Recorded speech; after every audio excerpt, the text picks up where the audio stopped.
Hi friends.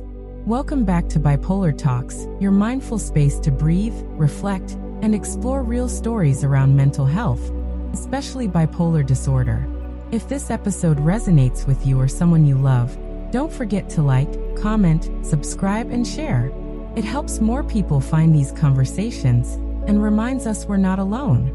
Today, let's sit down for a heart-to-heart. I'm Maya, and I want to share something very personal. The time I had to quit my job because of bipolar. It wasn't loud. It wasn't dramatic. But it changed my life. Ever been in a situation where you knew something had to change, even if no one else could see it? The quiet reason I left. So here's how it all started. I had just landed a full-time job not long after college. From the outside, everything looked good. No big meltdowns. No explosive symptoms. Just life moving forward. But inside, my bipolar disorder was quietly taking over. I was doing everything I could to keep it together. Smiling. Showing up. Masking symptoms. But beneath the surface, it was a very different story. Have you ever felt like you were silently struggling while putting on a brave face for the world? Leaving grad school first.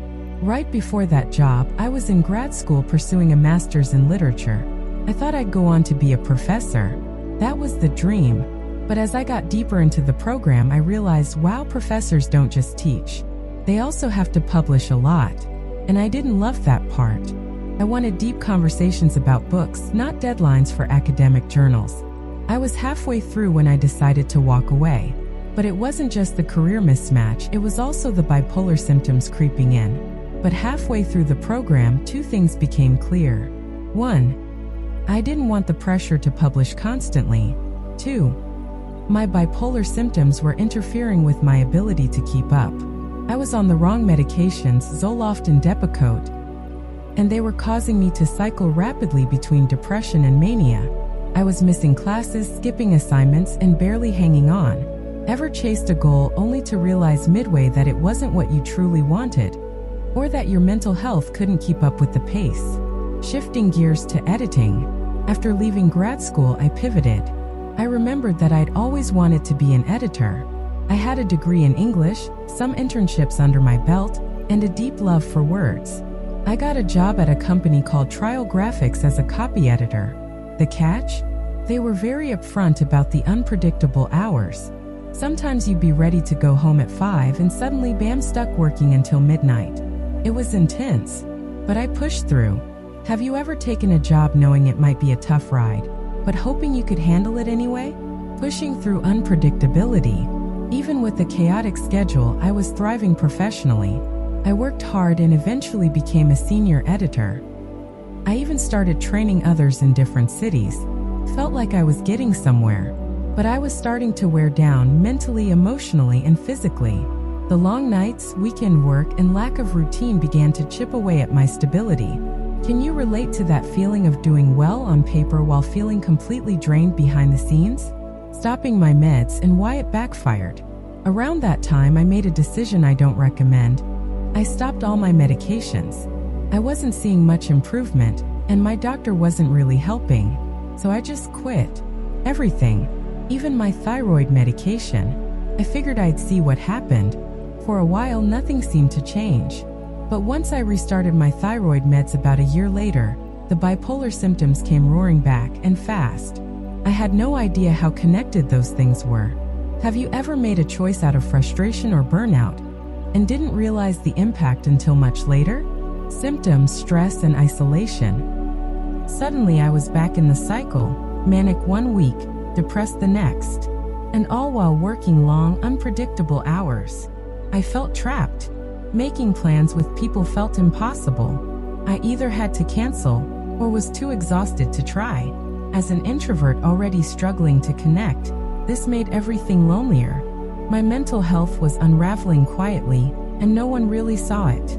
Have you ever felt isolated even when surrounded by people, and didn't quite know how to explain what you were going through? The decision to leave. Eventually, I knew. I had to leave. Staying was hurting me more than helping. I gave 3 weeks' notice and tried to leave with grace. I wasn't missing work or causing any issues, but inside I was falling apart. I didn't have a big plan yet, but I knew I needed space to focus on my health. I found a local company that helped place freelancers and decided to give that a try. So I made the hardest call. I quit, gave a full 3 weeks notice, helped with the transition, left quietly. It wasn't that I was bad at the job. I just couldn't survive doing it while cycling between mania and depression. Have you ever taken a leap into the unknown because staying where you were was slowly breaking you down? Finding the right doctor finally. After leaving that job, I found the doctor, Dr. Cox. He listened. He understood. He took me off the meds that weren't working and started me on lithium. And it worked. For the first time, I felt stable. Lithium doesn't help everyone, but for me, changed everything. How different could life be if you finally found the right support? The right person to guide your healing? A new chapter begins.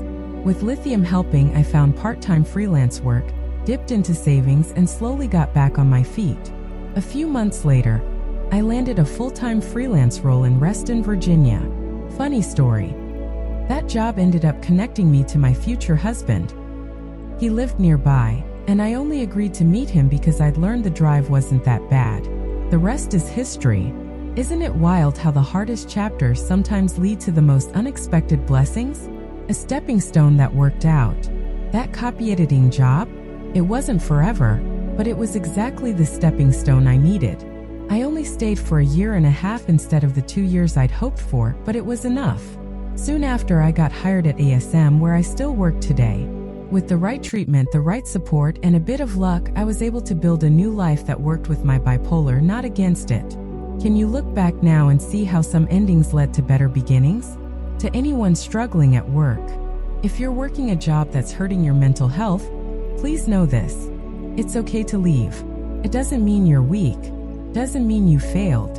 It just means you're human, and you're listening to what your mind and body need. The job might not be the problem forever. It might just be the timing, the environment, or the support system you're missing. What would it feel like to choose you, your health, your peace, your stability? Thank you so much for sharing this time with me here on Bipolar Talks. These stories aren't always easy to tell, but they matter, because someone out there, maybe you, needs to know that they're not alone. If you're in a job that's hurting your mental health, please listen to yourself. It might not mean leaving your career. It might just mean changing the situation. I'm so grateful I listened when my body and brain were both yelling, enough. If today's episode meant something to you, like, comment, subscribe, and share it with someone who might need it. Let's keep building this mindful community, one story at a time. Disclaimer: this YouTube video is meant for informational and storytelling purposes only. It's not medical advice. Please consult with a qualified mental health professional for diagnosis, treatment, and support tailored to your needs. Take care, and I'll see you in the next episode. Yellow Heart.